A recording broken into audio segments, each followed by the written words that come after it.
Hello everyone. So we are heading towards the end of upper limb. So we have just got nerves to be discussed. So we have got three major nerves of the upper limb to be discussed. So the first nerve that we are going to discuss is radial nerve. All the three nerves are very important for university exams. Not only for university exams, clinically it is the utmost important topic of the limbs. Not only upper limb, even lower limb nerves are very important because these are the regions which are no more prone for injuries, and injuries at different sides of the course will present with different symptoms. So we need to identify the symptoms presented by the patient, and we need to identify the site of injury. So if you want to identify the site of injury, it is very important to know the course of the nerve. So I have tried to make it very simple, very interesting, very clinical. So I request you all to kindly listen to this topic. It's a very complicated topic, but I believe at the end of 45th minute of my session, you will find this topic very easy. That assurance I can give you, right? So the same confidence, let us get into the topic. So if this is asked as a question, you need to always, as I say, you need to give a small introduction. After that, main side headings will be root value. Then you have to talk about the cause of the nerve, as I said, which is very important. And finally, about the clinical. So why should I study this topic? How the patient will come with the injuries, how he will present, how she will present. Yes, that's all very important. Now, this is the picture that is given in your textbooks. Now, if I teach you with this picture, now will be a very difficult topic. It will be very difficult. So what I will do, I have tried to bring in lots of simple pictures to make you understand the course. And once you get oriented to that picture, I will put this picture and I will explain you the branches and other things so that you understand the topic, right? So please stay with me for every second of this video. Now, if nerve is asked, as I told, you need to start with a small introduction. Now, what will be the introduction that you will give for the nerve is you need to draw this brachial plexus diagram. I hope you all are familiar with this diagram. Again, a very important question. This was my essay question. And so you need to draw the brachial plexus and you have to tell which cord the nerve belongs to. Now, if you take the radial nerve, it belongs to the posterior cord. So if you take, you have got upper subscapular, lower subscapular, radial, axillary. So all these are branches of posterior cord of brachial plexus. So if you take radial nerve, it is a direct continuation. It is a direct continuation of posterior cord of brachial plexus. Yes, that's the first point that you must write. Then another fact is it is the largest nerve in the upper limb. It is the largest nerve in the upper limb. So these are the two introduction points that you must give, right? With this, before getting into the course, I want you all to get oriented to the nerve, how the nerves are present in our body, I mean in our limb. Now, if you take median nerve, it is going to be medially situated. Almost if you take, the nerve is visible right from its origin. So if you take median nerve is coming from here, so I'm able to trace the entire length of median nerve, right? Yes, very good. Similarly, if you take ulnar nerve, I'm able to trace the entire length of ulnar nerve. Very, very, very good. But if you take radial nerve, see, it goes like a snake. See, here you have got something. Then almost from its origin, the nerve becomes invisible, right? And somewhere in the middle, it is visible. Again, near the forearm, it becomes invisible. So there is invisibility, visibility, invisibility. So this is how the radial nerve. So it's a very complicated topic, but you will understand. Trust me. So just take a note.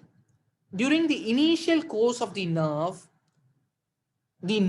is posteriorly located, which means it is not going to be visible. Okay, so it is very deeply present.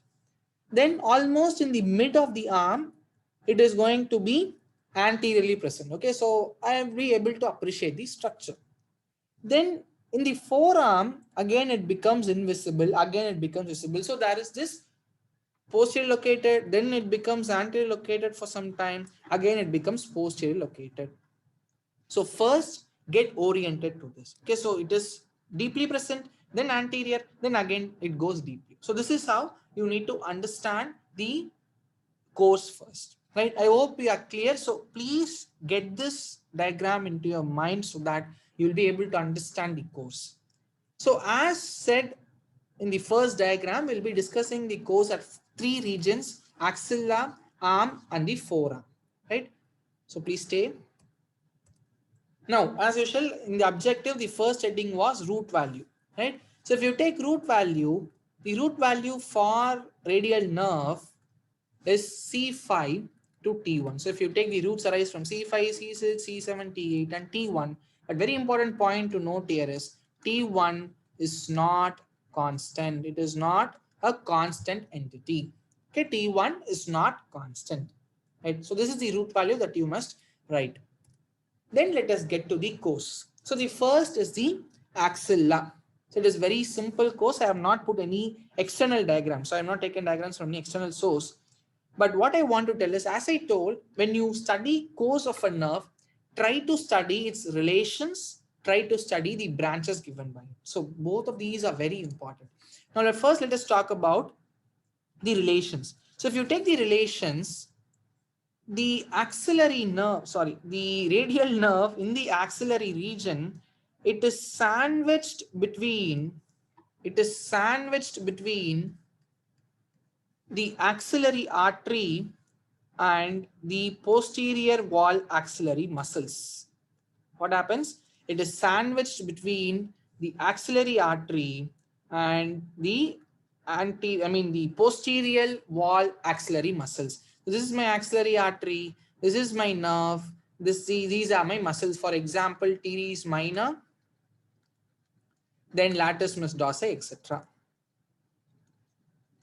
So if you want to write it anatomically, anteriorly related to axillary artery, posteriorly related to the posterior wall of the axillary muscles, right? So you can write it very anatomically also. Okay. Now, so this is about the relations.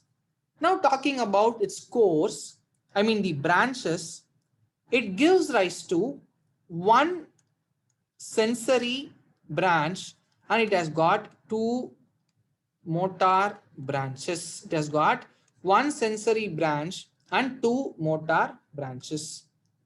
The sensory branch is the posterior cutaneous nerve of the arm that is going to supply, or it is going to give sensory innervation to the back of the arm. Okay, it is going to give sensory innervation to the back of the arm. And you have got two motor branches. One is the long head of the triceps. Another one is the medial head of the triceps. So triceps, it has got three heads: long head, medial head, and the lateral head. So long head and the medial head is going to be supplied by the radial nerve in the axillary region. So there is a branch rising from the radial nerve in the axilla that supplies the medial head of the triceps and the long head of the triceps. And what is the function of triceps? Yes, it is extension, right? So this is about the branches and the relations of the radial nerve in the axilla. Now, next, let us get to the course in the arm. Again, if you take, this is a bit complicated, right? You have got some squares, rectangles, and some lines, so which is going to make it very complicated, but I have got some beautiful pictures. Let us get to that. So, the nerve, observe the picture very carefully. The nerve leaves the axilla, and what happens? Here there is a muscle. So, the nerve is passing through this muscle. What is this muscle? Yes, teres major. So after it leaves the axilla, the nerve, it pierces the teres major muscle. It pierces the teres major muscle.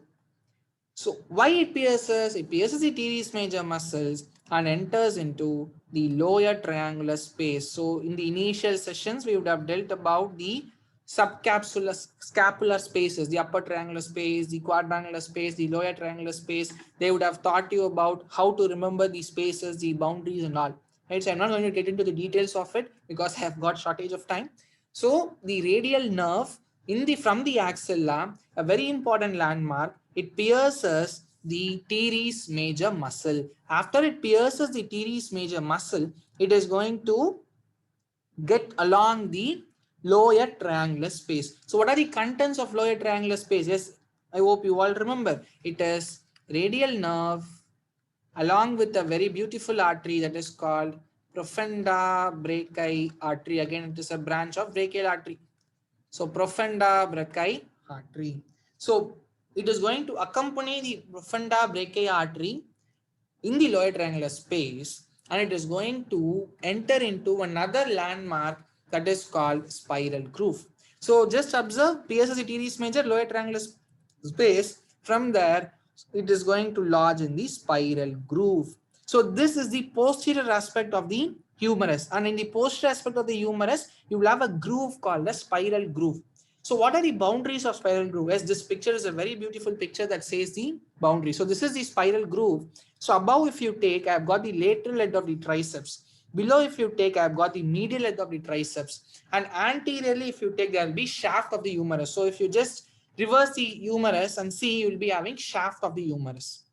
Okay, so anteriorly, I've got the shaft of the humerus, and posteriorly, if you take, you'll be having some fibers of lateral head of the triceps and the long head of the triceps. If I was fast, I'll tell you spiral groove. So this is the above relation, this is below relation, and if you take anteriorly, it is related to just anteriorly. If you just turn the humerus, you'll be having shaft of the humerus, and posteriorly you'll be having some muscular fibers of long head and the lateral head of triceps. Right? So from the lower triangular space, the nerve is going to lodge in the spiral groove. Once it lodges in the spiral groove, it is going to give rise to certain branches for which this diagram will be useful. So if you take, what are the branches it gives? Again, remember, it also gives a branch to medial head of the triceps. Here he have not highlighted, but in the text he has given medial head of the triceps. So medial head of the triceps receives two roots or two branches, one from the axillary region, one from the arm region. So it gets two branches from axilla and the arm. So one is the medial head of the triceps. The second one in the spiral groove, it gives rise to lateral head of the triceps. So the long head of the triceps is given by the branch arising from the axilla, nerve to long head of the triceps. Nerve to lateral head of the triceps, a branch from spiral groove. Right? Very simple. Yes. The posterior cutaneous nerve of the arm was supplying the posterior aspect of the arm, sensory innervation. But here, if you take, it is something called lower lateral cutaneous nerve of the arm. Lower lateral cutaneous nerve of the arm. So it is going to give sensation along the lateral aspect of the arm up to the elbow. Right? So you have got one sensory here. Yes, very good. Now, along with that, you have got a nerve called as 𝗪𝗐 𝗪𝗪𝐴nconeus. What is that? You have got something called 𝗪𝗐 𝗪𝗪𝐴nconeus. So this 𝗪𝗐 𝗪𝗪𝐿 again, you all know it is a muscle, right? And finally, you have got posterior cutaneous nerve of the forearm. You have got posterior cutaneous nerve of the forearm. So 5 branches: medial head of the triceps, lateral head of the triceps, lower lateral cutaneous nerve of the arm, 𝗪𝗐 𝗪𝗪𝐿, posterior cutaneous nerve of the forearm. So if you take till this, it is your spiral groove. Okay. So if you take this in the spiral groove, it had given rise to these following branches. It has given rise to the following branches, right? And one important point, medial head of triceps receives 2 branches, one in the axillary region, one in the arm, right? Now, so in spiral groove, yes, it has lodged, it has done almost its best. Now what happens? It tries to leave the spiral groove. Okay, so at the lower end, it is going to leave the spiral groove, and it is going to pierce the lateral intermuscular septum and reaches the anterior compartment of the arm. Again, in the arm, they would have dealt about the muscular septums and the compartments of the arm, right? So that is what is given here. So we'll just try to write the course so far so that it becomes easy for you. So lower triangular space, it lodges in the spiral groove. So at the lower end of the spiral groove, it is going to pierce the lateral intermuscular septum. It pierces the lateral intermuscular septum and it reaches the anterior compartment of arm. It reaches the anterior compartment of the arm. Yes, till this it's very clear. So now if you take here, you had given lateral intermuscular septum, so it has reached the anterior compartment of the arm. That's why if you take in this picture that I showed you initially, if you take, it was posteriorly related. Then what happened is it has pierced the lateral intermuscular septum and it has reached the anterior compartment of the arm. Can you appreciate here? So this is what happened. So it was posteriorly located in the spiral groove, it was large. Then it pierces the lateral intermuscular septum here and it has reached the anterior compartment of the arm. You see how beautiful it is? Yes, it becomes very simple. Where it is, oh my god, yes. So it pierces the anterior compartment of the arm. So once it pierces the anterior compartment of the arm, yes, it gives rise to certain branches. What are the branches that it gives rise to? Is one is the brachialis, brachioradialis, then extensor carpi radialis longus. So all these are going, this muscle is going to help in the extension of the wrist. So it mainly gives rise to three branches: brachialis, brachioradialis, extensor carpi radialis longus. So in the spiral groove, it gave rise to 5 branches. In the anterior compartment of the arm, it gives rise to 3 branches. What are the 3 branches? Is you must be able to spell them. One is the nerve to brachialis, then the other one to brachioradialis, another one is extensor carpi radialis longus. These are the branches that is given in the anterior compartment of the arm. Once this is done, what happens is it is going to terminate at the level of lateral epicondyle. So if you take from the spiral groove, it had come along the anterior compartment of the arm, and this is my lateral epicondyle. Let me put it this is my lateral epicondyle. In the lateral epicondyle, it is going to terminate by giving rise to 2 branches. What are the branches? Yes, very good. This is the deep branch, or I call it as PIN. PIN stands for posterior interosseous nerve. Posterior interosseous nerve. And this is my superficial branch. This is my superficial branch. So I hope you are clear till this, right? I'll try to revise the entire course again once I complete. So now we are at the level of lateral epicondyle, where it had been divided into 2 branches, deep branch and the superficial branch. Deep branch is very important for us. Please listen carefully.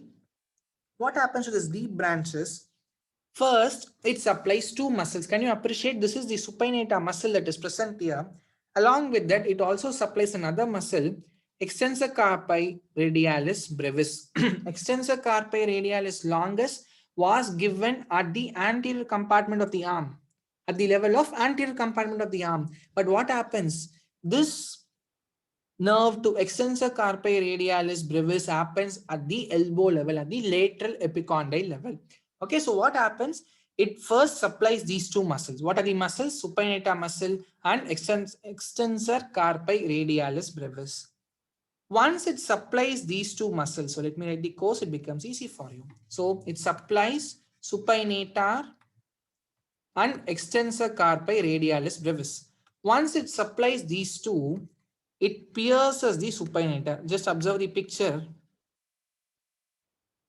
See, it supplied both the muscles and it has pierced the entire muscular fiber, that is the supinator muscle.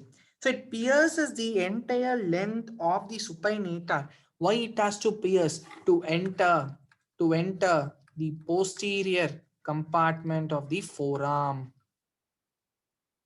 It pierced the lateral intermuscular septum and entered into the anterior compartment of the arm. But here what happens?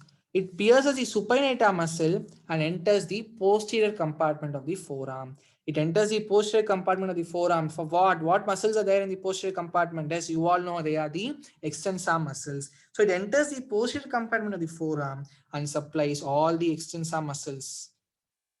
It supplies all the extensor muscles. Right?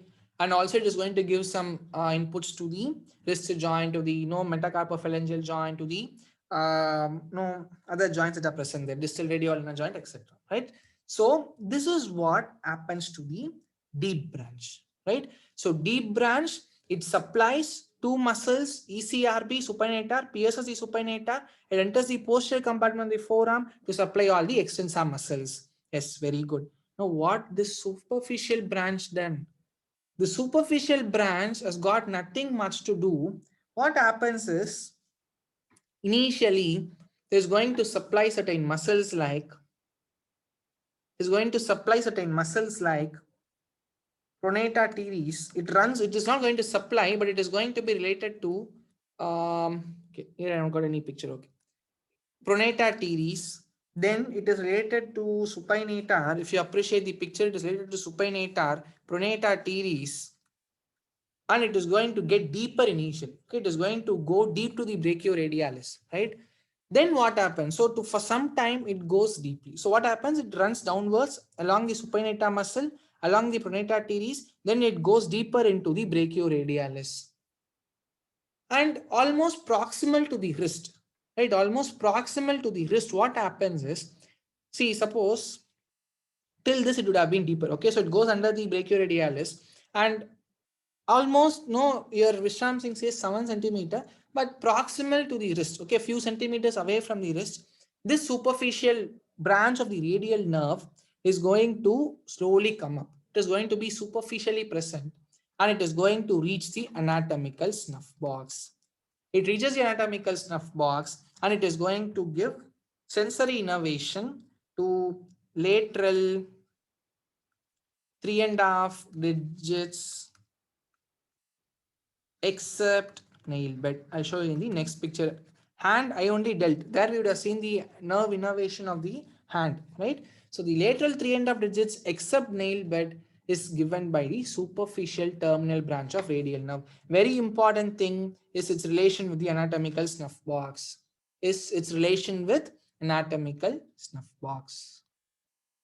Right?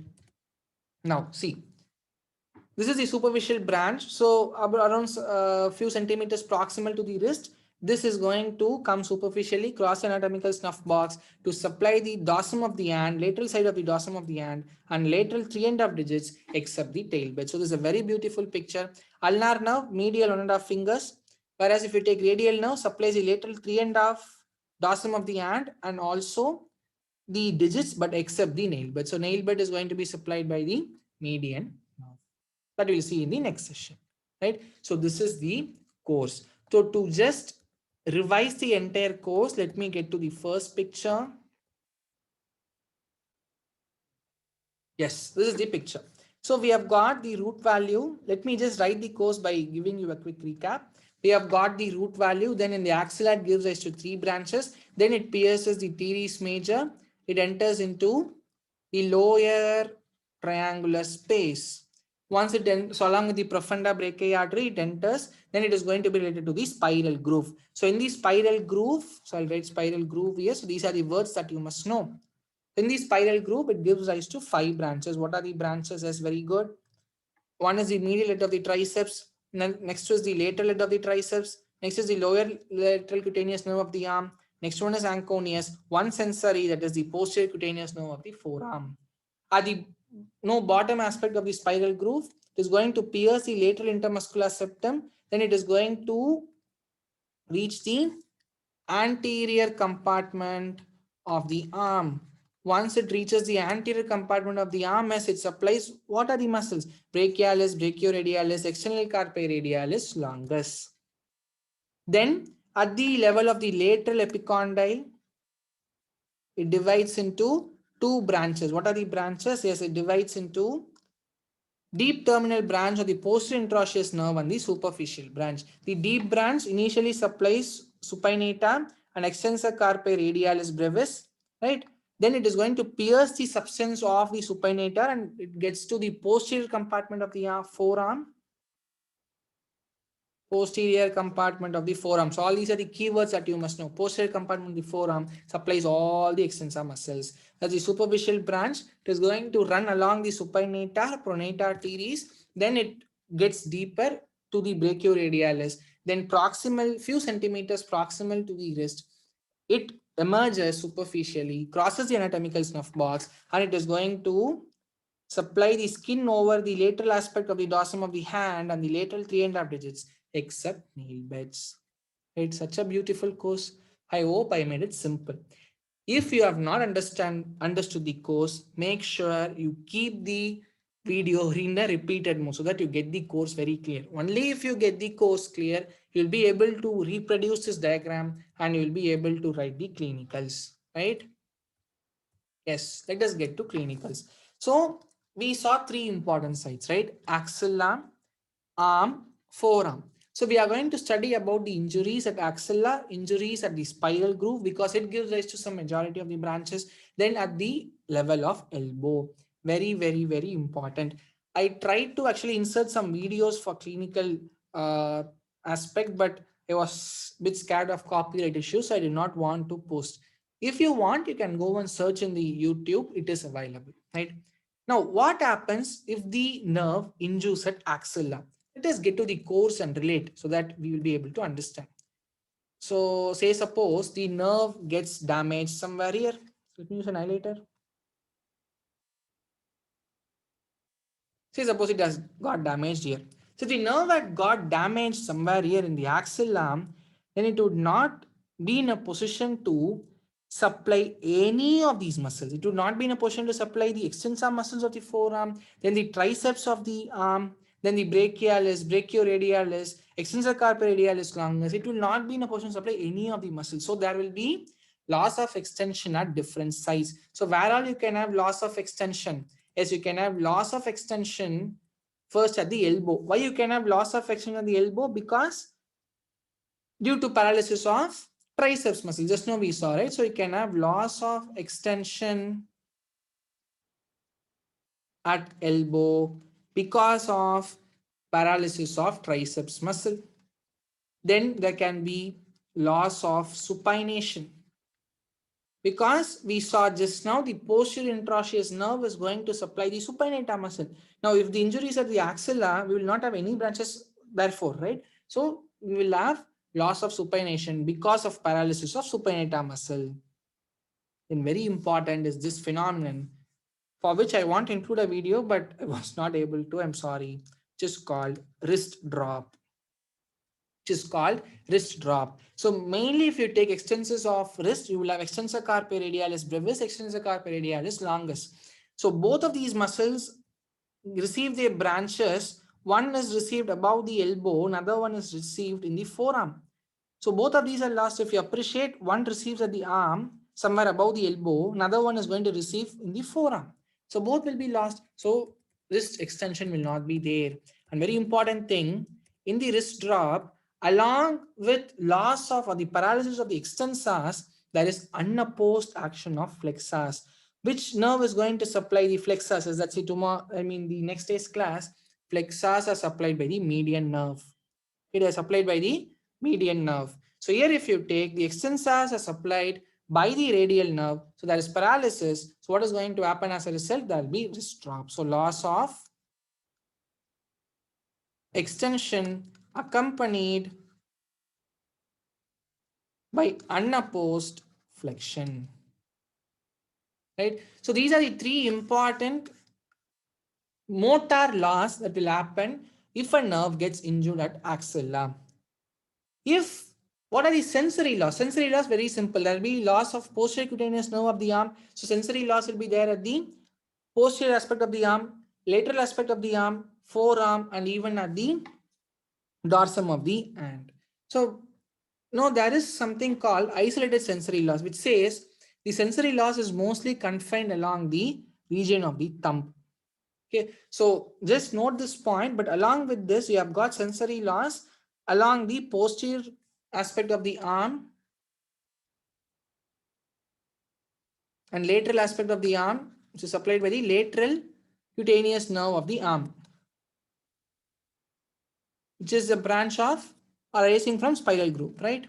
Then you have got posterior cutaneous, then posterior cutaneous nerve of the forearm, so that is lost. So you will have sensory loss along the forearm.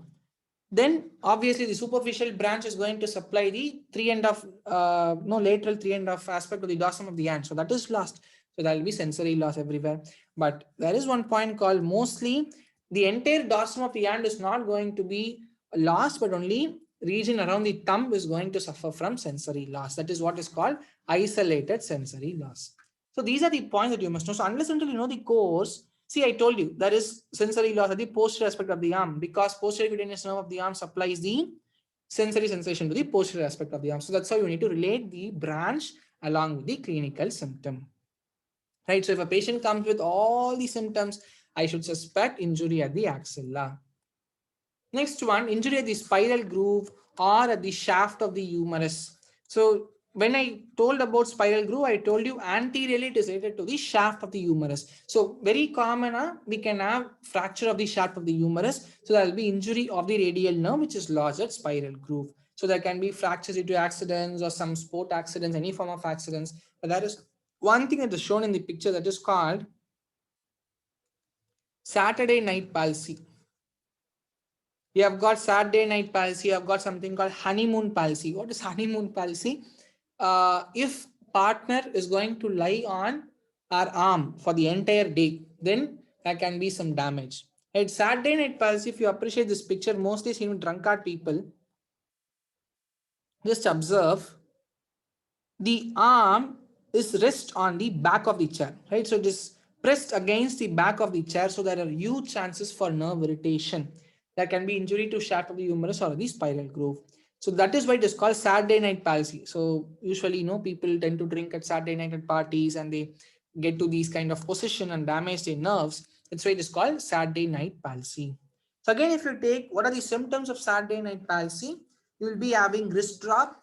Why you will have wrist drop? Because get to the course. Course is very important. Now, this is the spiral groove, right? So damage is going to be somewhere here. So what will happen? All these muscles are damaged. And most importantly, even the wrist extensor are going to be damaged. So what will happen now? Wrist extension will not happen. So even injury at the shaft of the humerus or the spiral groove is characterized by wrist drop, and there will be loss of extension of the elbow. There will be loss of supination. So again, supination will be lost because it is supplied by the posterior interosseous nerve, right? So again, that will be loss. So loss of supination, wrist drop, and there will be loss of extension of, or there will be weak extension of elbow, right? So these are the points, or these are the symptoms that the patient will present if there is injury at the spiral groove, right?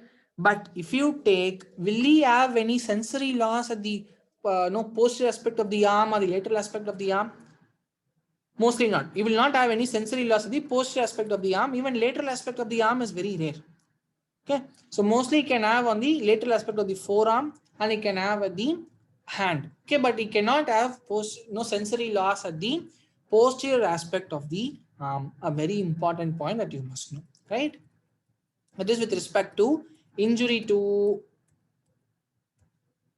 shaft of humerus. Finally, injury at elbow, that is called radial tunnel syndrome. Very important point to understand is you will have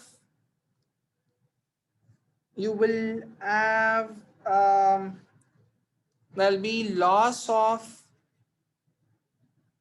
extension of wrist joint, but there will be no wrist drop. A very important point to know. Okay, so you will have loss of extension, or you will have weak extension, but you will not have wrist drop. Okay, you will not have any wrist drop. Because why they will not have any wrist drop is because you will not have any appreciable unopposed action of flexor. Okay, so you will have loss of extension, but you will not have any wrist drop. That's a very important point that you must understand here. And along with it, you will be having some sensory, you will have pain. Okay, because almost the posterior cutaneous nerve of the arm and the lateral cutaneous nerve of the arm, all that are intact, you will have some pain in the area of the injury. That is very important. So far I did not say any pain because I was constantly talking about sensory loss, sensory loss, sensory loss. But in case of injury at the elbow, it is something a paradoxic. You will have pain at the site of injury, then there will be no wrist drop. Right? So try to know all these points. They are very important for your clinicals. They are very important for your clinicals, right?